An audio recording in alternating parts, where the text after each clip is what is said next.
خليني أسألك سؤال مهم. انت بقالك قد ايه بتقول بكرة أبدأ، وبكرة بيجي ويعدي وانت لسه مكانك؟ النهاردة هقولك ازاي توقف تضييع وقتك وترجع تمسك زمام حياتك بإيدك. انت مش بتضيع وقتك، انت بتضيع جزء من عمرك. الساعة اللي بتعدي مش هترجع تاني. ابدأ من دلوقتي تبص لكل دقيقة على إنها فرصة مش عبء.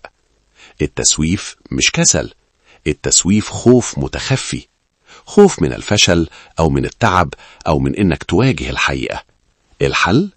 ابدأ بخطوة صغيرة جدا، أي حاجة، المهم تبدأ. عمرك شفت حد تايه وعارف هو رايح فين؟ أكيد لأ. اكتب هدفك بوضوح. عايز إيه؟ ليه عايزه؟ وإمتى هتبدأ؟ مش محتاج جدول معقد.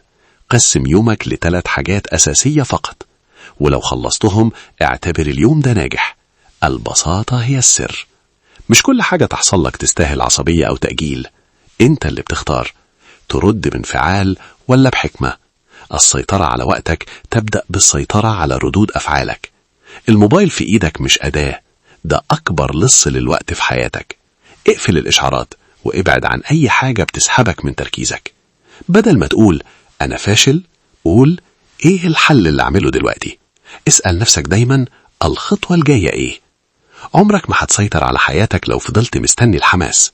ابدأ وانت مش جاهز، ابدأ وانت خايف، بس المهم تبدأ.